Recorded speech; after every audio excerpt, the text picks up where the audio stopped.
Hi, I'm Erin Newton, Content Director at Element451. In this Pulse Check episode, I'm sharing highlights from my lightning session at the 2026 AI Engage Summit about human-centered AI design. We'll dig into how to design for trust, why it matters right now in higher ed, and what this looks like in practice. Let's jump in. Today, I'm going to be talking about designing for trust, how to make AI feel human, safe, and transparent.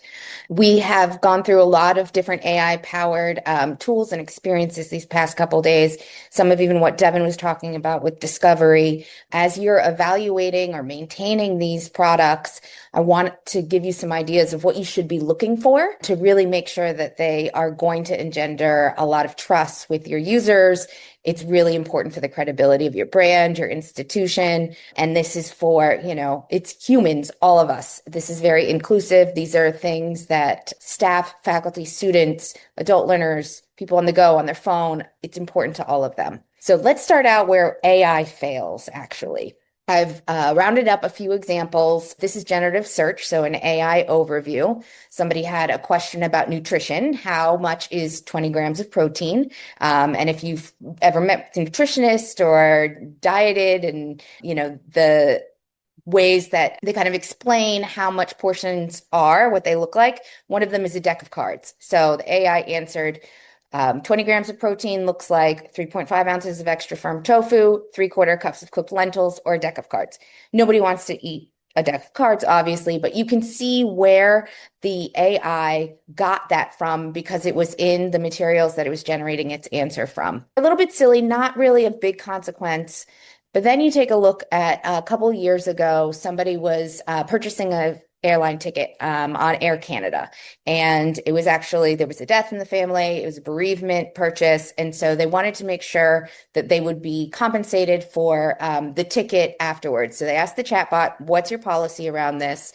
And the chatbot gave it an answer. The person actually screenshotted the answer. They went through, bought the ticket, all of that. Came time to process the refund to ask for it. And Air Canada said, nope, that's not actually our policy. Well, because they had the receipts, as the kids say, they were like, here, this is what your chatbot told me. And went to court, and Air Canada was found liable. And we will get back to this story a little bit later because the headline is a little misleading. But all of this is to show, these are examples of where AI, the trust fails. And how do we kind of engender some more trust? One of the things we can do is think about human-centered design. And you may have heard this term, and it may feel like something of a buzzword, but this is a long-standing discipline. This is a definition from IDEO, which is more of a commercial consultancy who have helped, million-dollar companies approach their design through human-centered design, which really means having humans involved through the whole process. And it can be anything from a dishwasher to the remote control for your TV or software.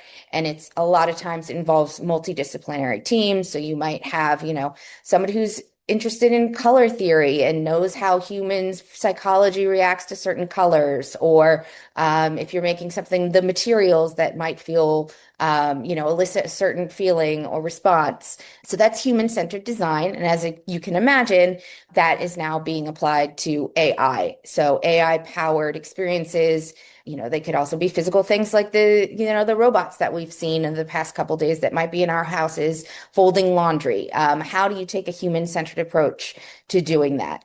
I want to leave you with human-centered design is a pretty big area, but there are three things that I think when it comes to AI that you can just really have in mind. AI feels untrustworthy when one of these things breaks. So transparency, tone, and accuracy.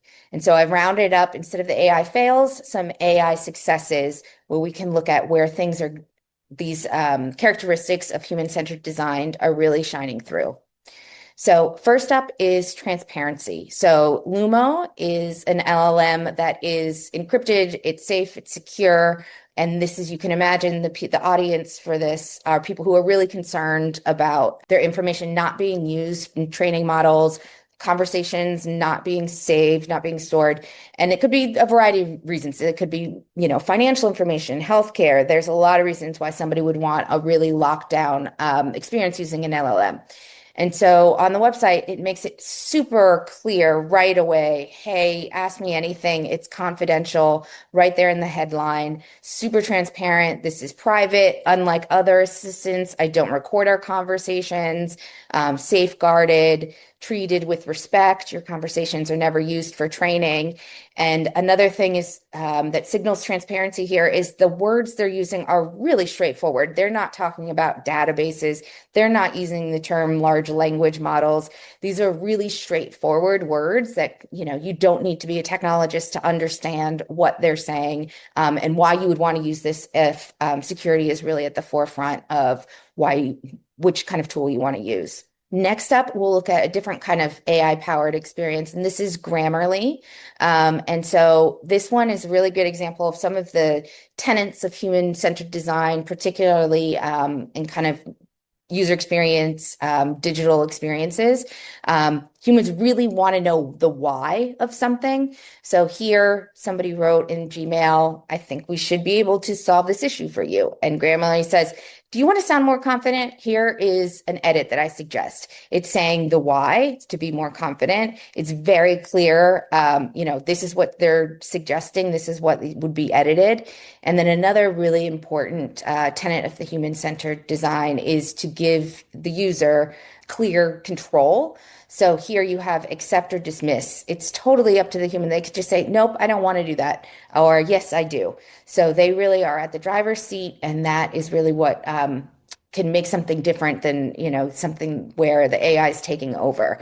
No, the human is still in control. They're making the decisions. The next characteristics of kind of how we can build for trust is with tone. And tone is more about the feelings of something that a person might have using, whether it's an app or going on a website. And this is for Lemonade, which is, it helps renters buy insurance for their rental properties. And you can see here, there's an image of a person. There is very enthusiastic, positive language. And Lemonade, tone is also really related to a brand and a brand experience. And you can tell they are really trying to signal this is a modern way to purchase insurance. This is not anything like what probably we have in our mental models of purchasing insurance, which is really kind of an off-putting, probably last thing anybody wants to do. Here they've decided, let's just be really friendly about it.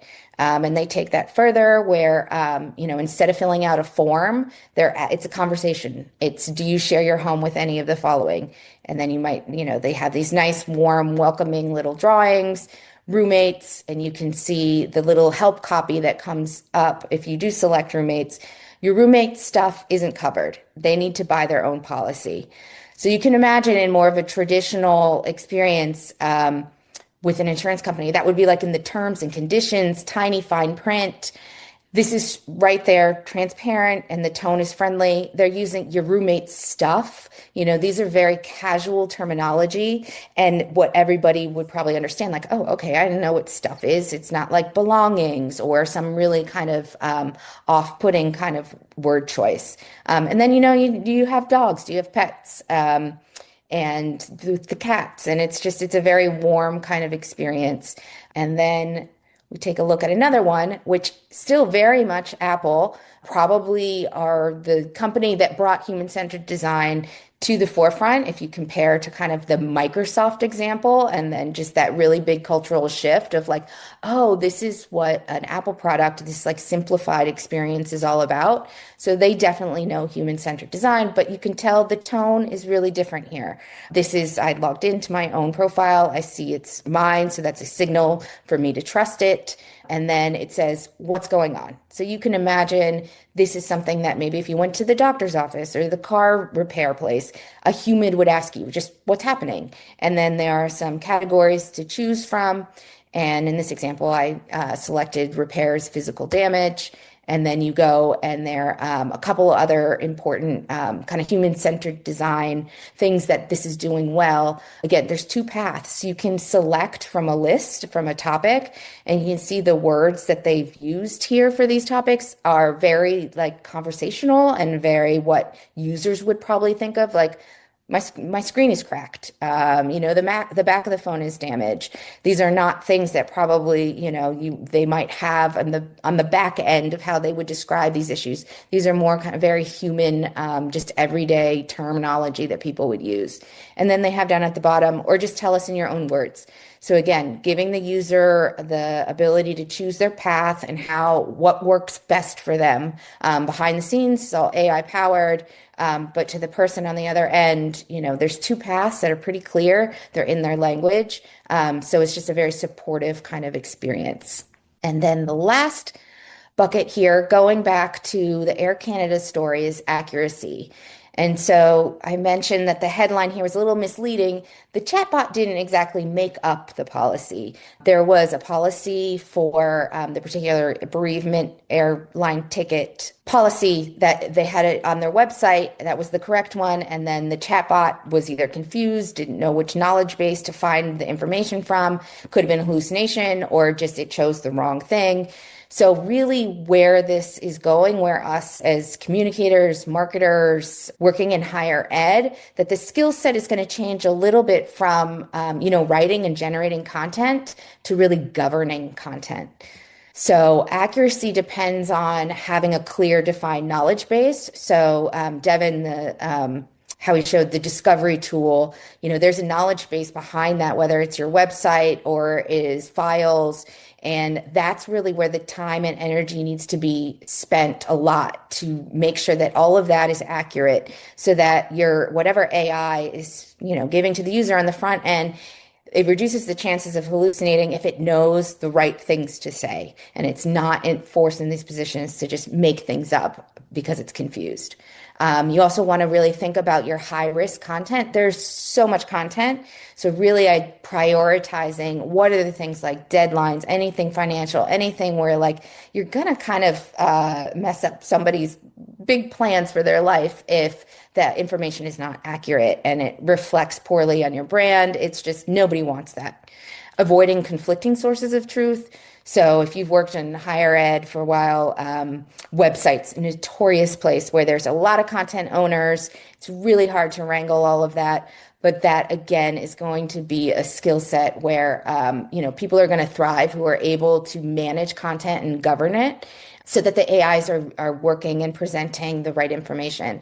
And then the other thing is just know when an AI is not the right person to answer to deliver that trustful experience and guidance. There are certain things that an AI is just not meant for, that we really want to bring the human in. So that, I hope you keep all of these three things in your mind when you're either building or buying an AI-powered experience for your staff, faculty, students, yourself. Transparency, tone, and accuracy. Thanks for listening to this Pulse Check episode. If you're continuing the conversation around human-centered AI, I'd love for you to take one idea from this episode and put it into action on your campus or workplace. Thanks again for tuning in.